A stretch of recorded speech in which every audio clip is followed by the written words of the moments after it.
Did you know that sound, noise, and acoustics can have a huge impact on the way we think, the way we learn, the way we share information? In the Vatican, you can see this fresco from the 16th century painted by Raphael. It is called the School of Athens. You see famous Greek philosophers sharing knowledge in an idealized setting inspired by ancient Greek architecture. Did the Greek know the importance of architecture in relationship with sharing knowledge? I think so. What you see here is the Epidaurus Theatre in Greece, built in 350 BC, and 14,000 people can sit here. Almost everyone can clearly understand the person on the ground floor singing or speaking. And they didn't have a microphone back then. So how come? Researchers found out that the rock being used, it absorbs the lower frequencies. And in this case, that's the chatter of the people and the rushing of the leaves. So did the Greek know? I think so.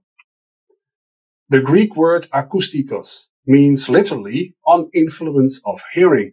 So I think that the Greek had quite some knowledge about acoustics. Almost 2,000 years later, did we use this knowledge? No, because here we see a classroom with no sound-absorbing rock. You see hard, smooth surfaces in this classroom, which means that the sound waves are reflected, bad speech intelligibility, and also because of that quite high noise levels because of the presence of a lot of children. Less children, but the same situation from a classroom nowadays, a lot of hard, smooth surfaces. So what you miss here is sound-absorbing materials to have good speech intelligibility and to lower the sound levels.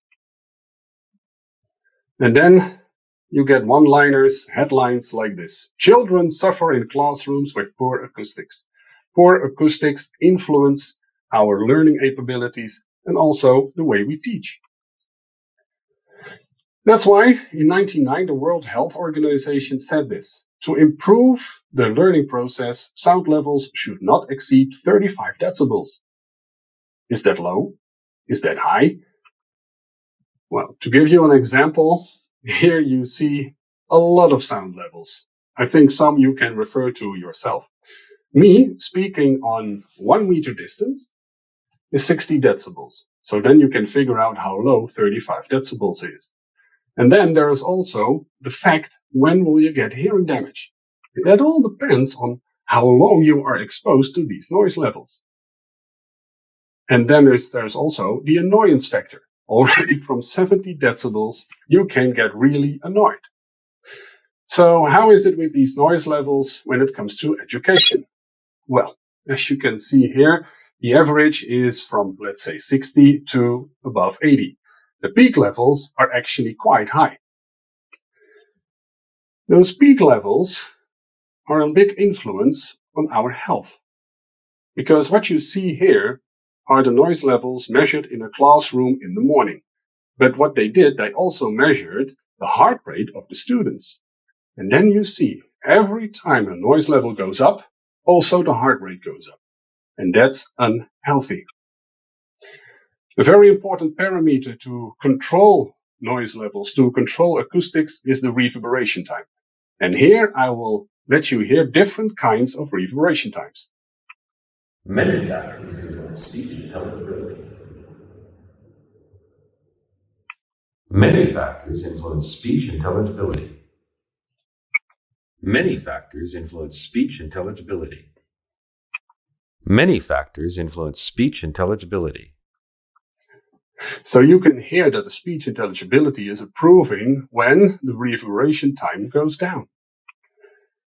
To give you an example of some reverberation times, here you see an overview of reverberation times from 0.6 to 0.9 and how it affects the students and the teachers.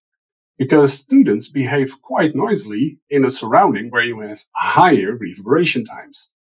The teachers are getting quite impatient when the reverberation time is around 0.9.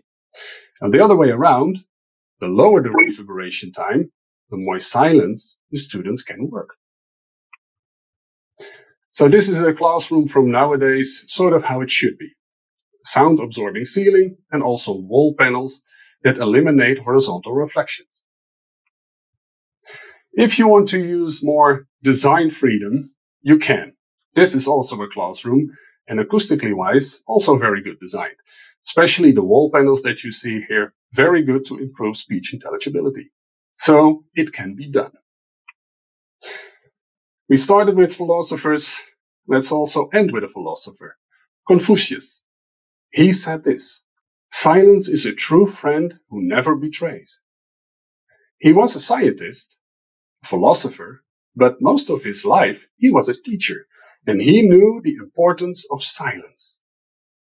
And you need acoustics, good acoustics, to achieve that. So with that, I want to end this webinar. If you have any questions, reach out to me. You can see my email address here, or to one of my colleagues. Thank you very much for your attention. Until next time.